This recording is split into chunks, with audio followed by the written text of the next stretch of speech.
kain biru, kain ungu, kain kirmizi, dan dari lenan halus yang dipintal benangnya.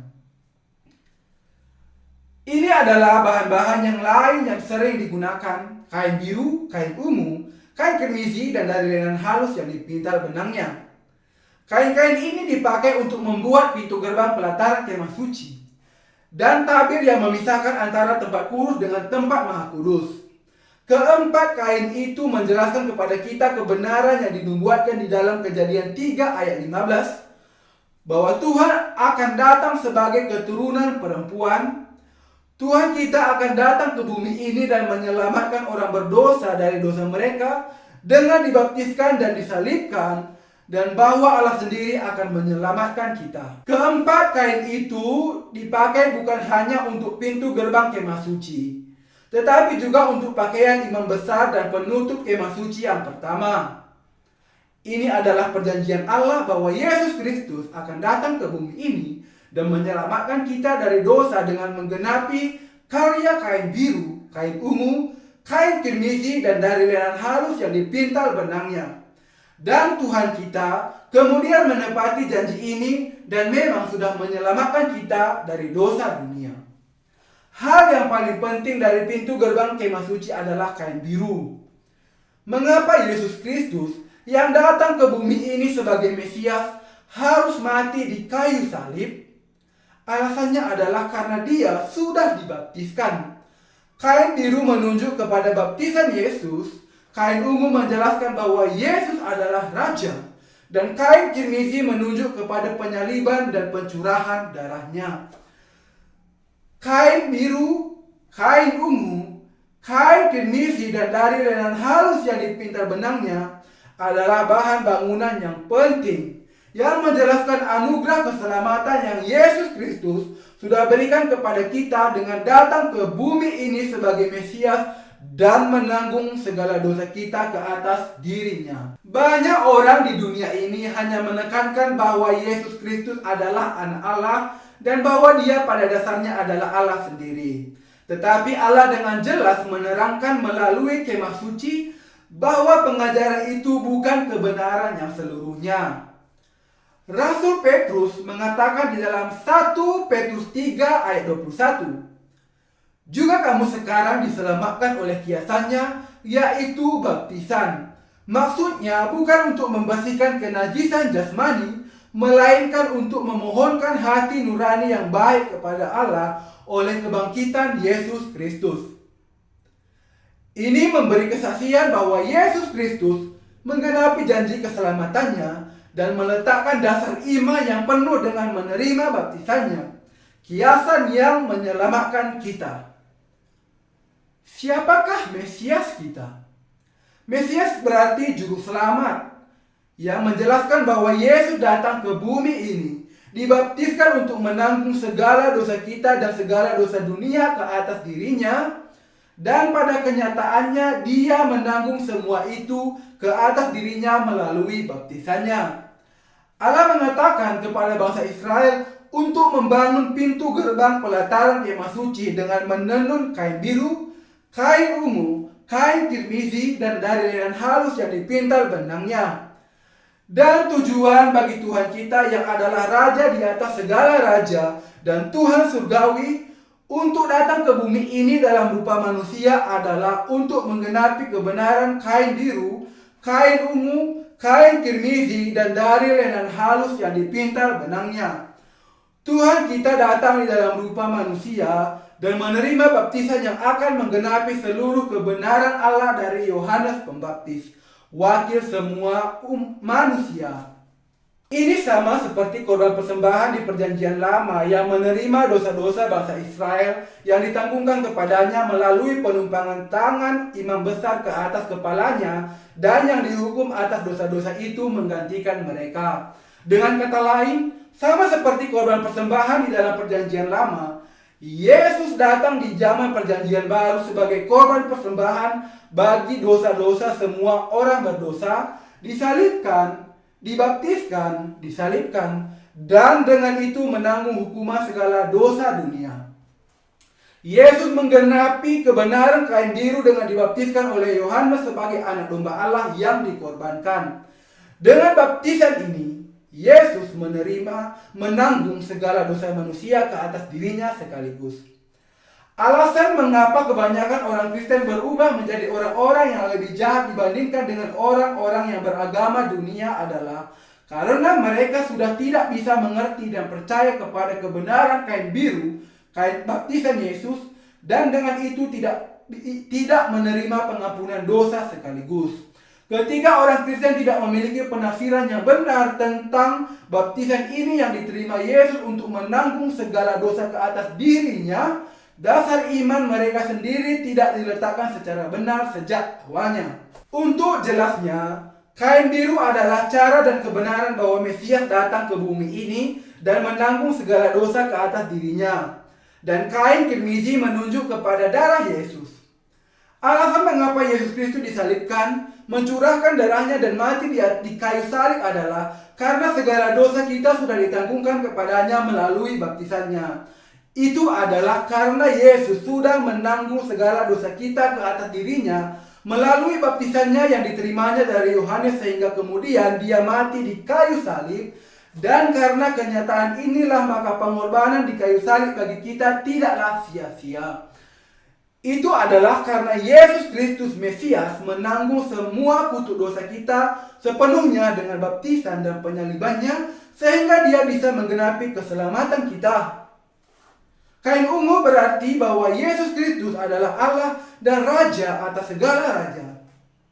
Meskipun Yesus Kristus datang sebagai Raja atas segala raja atau kain ungu, kalau dia tidak dibaptiskan oleh Yohanes Pembaptis, wakil semua manusia, dan dengan demikian tidak menanggung dosa-dosa kita ke atas dirinya atau kain biru, tidak peduli berapapun banyaknya kesakitan dan penderitaan ketika dia mati di kayu salib atau kain kirmizi, kematiannya hanyalah akan menjadi sia-sia. Kaile dan Halus mengatakan bahwa firman nubuatan yang dikatakan di dalam perjanjian lama semuanya digenapi di dalam perjanjian baru.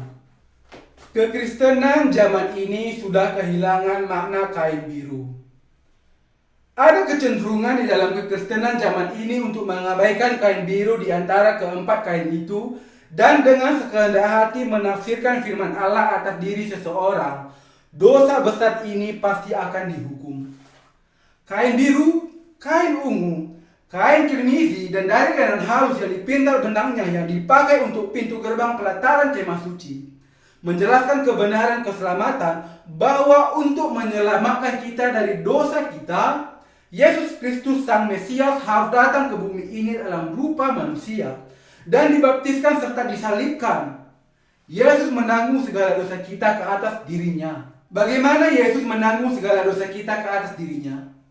Dia menerima semuanya melalui baptisan yang diterimanya dari Yohanes. Hanya dengan menanggung segala dosa ke atas dirinya saja, Yesus bisa menjadi juru selamat kita yang sejati. Inilah sebabnya pintu gerbang kemah suci harus terbuat dari 4 jenis kain. Karena semuanya menjelaskan bahwa Yesus yang datang ke bumi ini dibaptiskan, mencurahkan darahnya di kayu salib, bangkit kembali dari kematian adalah Allah sendiri. Dengan demikian, pintu gerbang pelataran kemah suci adalah dibuat dari kain biru, kain ungu, kain kirmizi, dan dari lenan halus yang dipintal benangnya. Yesus adalah pintu keselamatan yang akan membawa kita ke dalam kerajaan surga.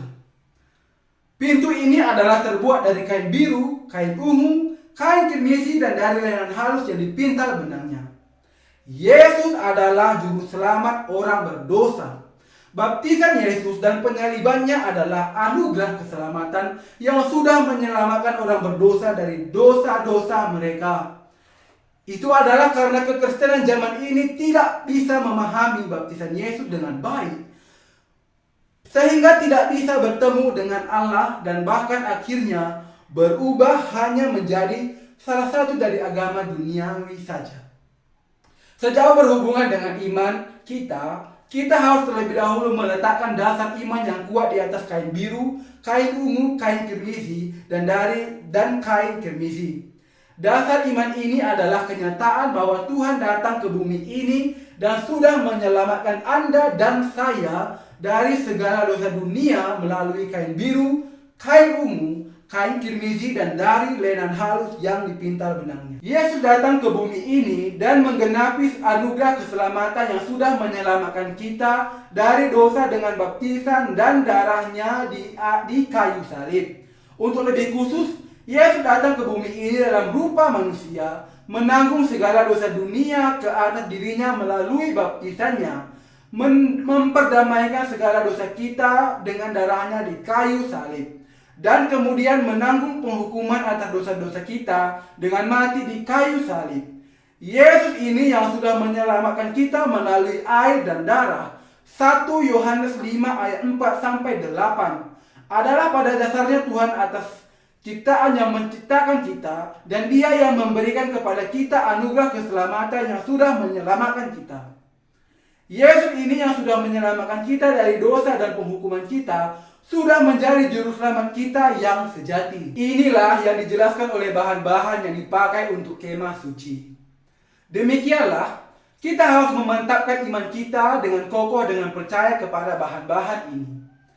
Dalam percaya kepada Yesus ini yang menjadi Mesias sebagai juru selamat kita sendiri, kita harus percaya dengan jelas dan pasti dengan segenap hati kita di dalam baptisan yang Dia terima, di dalam semua penghukuman yang ditanggungnya bagi kita di kayu salib, dan bagi kebangkitannya dari kematian. Juru selamat yang sudah memberikan kepada kita anugerah keselamatan dari dosa melalui baptisan dan darahnya yang dicurahkannya di kayu salib bukanlah sekedar manusia biasa, tetapi Dia adalah Sang Pencipta yang menciptakan manusia dan seluruh alam semesta. Kita harus mengakui iman kita kepada kain biru, kain ungu, dan kain kirmizi. Tanpa pengakuan iman yang demikian, maka kepercayaan kita kepada Yesus sebagai juru selamat tidak akan bertahan lama. Pernahkah Anda bermain permainan penyampaian pesan tanpa suara? Permainan ini dimulai dari seseorang yang diberi sebuah kalimat yang tertulis. Orang pertama itu membaca di dalam hati dan kemudian menyampaikan kalimat itu tanpa bersuara, hanya dengan gerakan bibir saja. Lalu, orang yang kedua membaca gerak bibir itu menyampaikan kepada orang yang ketiga dengan cara yang sama. Orang ketiga yang membaca gerakan bibir orang yang kedua dan menyampaikan kepada orang yang keempat dengan cara yang sama, begitu seterusnya sampai orang terakhir. Inti dari permainan ini adalah agar orang yang terakhir menyebutkan dengan benar kalimat yang sedang disampaikan itu. Alasan mengapa permainan ini menjadi menarik adalah karena kalimatnya semula dengan mudah akan berubah. Sebagai contoh, kalau kalimatnya sebenarnya berbunyi, matikan kipas angin. Setelah disampaikan kepada beberapa orang, kalimat itu mulai berubah. Akhirnya, orang yang terakhir bisa saja mengatakan, matikan keledainya, yang tentu saja menjadi kalimat yang maknanya berbeda sama sekali. Sama seperti orang terakhir itu akhirnya memiliki kalimat yang sangat berbeda, demikian juga kekristenan zaman ini memiliki iman yang sangat keliru, seperti hasil dari permainan penyampaian pesan tanpa suara. Mengapa bisa demikian? Hal itu karena dia tidak bisa meletakkan dasar imannya kepada kain biru, kain ungu, dan kain kirmizi. Kekristenan zaman ini tidak mendasari imannya kepada kain biru, kain ungu, dan kain kirmizi. Ketika dasar imannya mulai goyah, tidak peduli bagaimana semangatnya kita percaya kepada Yesus dan bagaimana kita berusaha untuk mengaplikasikan pengajarannya ke dalam kehidupan kita, kita tidak akan bisa melakukan ini. Ketika Tuhan memerintahkan kepada orang Israel untuk membawa kepadanya persembahan untuk membangun kemah suci, Dia memerintahkan agar mereka pertama membawa emas, perak, dan tembaga, dan kemudian untuk membawa kain biru, kain ungu, kain kirmizi, dan dari lenan halus yang dipintal benangnya. Bahan-bahan ini semuanya menjelaskan bahwa Yesus sudah menyelamatkan kita melalui baptisan yang diterimanya dari Yohanes, kematiannya yang mencurahkan darahnya di kayu salib, dan kebangkitannya. Kain biru bukan hanya dipakai untuk pintu gerbang kemah suci, tetapi juga untuk jubah imam besar dan penutup kemah suci. Inilah Injil yang menjelaskan bagaimana Tuhan kita datang ke bumi ini dan bagaimana tepatnya Dia menyelamatkan Anda dan saya dari dosa-dosa kita. Demikianlah hal itu menjelaskan kepada kita betapa pentingnya keempat unsur dasar iman itu, yaitu kain biru, kain ungu, kain kirmizi, dan dari lenan halus yang dipintal benangnya bagi iman kita. Berdasarkan atas firman ini, kita semua harus meletakkan dasar iman kita dengan kokoh. Hanya sesudah itu kita bisa percaya kepada Allah dan menerima pengampunan dosa kita, menjadi hambanya yang mengabarkan firman itu, dan ketika Tuhan datang kembali, orang-orang yang memiliki iman yang demikian bisa berdiri dengan yakin di hadapan Allah dengan imannya. Di Korea, masih nyata sekali adanya pandangan yang mengatakan bahwa segala sesuatu yang asing itu lebih baik. Kecenderungan ini muncul juga di antara para teolog di negara saya juga, yang memiliki keyakinan besar kepada apa yang dikatakan oleh para teolog barat dan lebih percaya kepada apa yang mereka katakan dibandingkan dengan firman Allah. Mereka harus dibebaskan dari ketidaktahuan itu dan mereka harus sungguh-sungguh percaya kepada firman Allah. Karena kebenaran baptisan Tuhan kita, darahnya, dan kenyataan bahwa Dia adalah Allah sendiri, pada dasarnya sudah menjadi pintu untuk keselamatan kita. Engkau adalah Kristus, anak Allah yang hidup. Matius 16 ayat 16. Kalau Anda percaya kepada Allah, dan kalau Anda percaya bahwa Tuhan datang ke bumi ini untuk menyelamatkan kita dari dosa kita, maka Anda harus juga mengenal dan percaya bahwa Tuhan menjadi Allah keselamatan kita, yang sesungguhnya dengan menanggung segala dosa ke atas dirinya melalui baptisannya, mati di kayu salib, dan bangkit kembali dari kematian. Baptisan Tuhan kita dan darah di kayu salib adalah dasar iman yang sejati yang memampukan kita menerima anugerah keselamatan.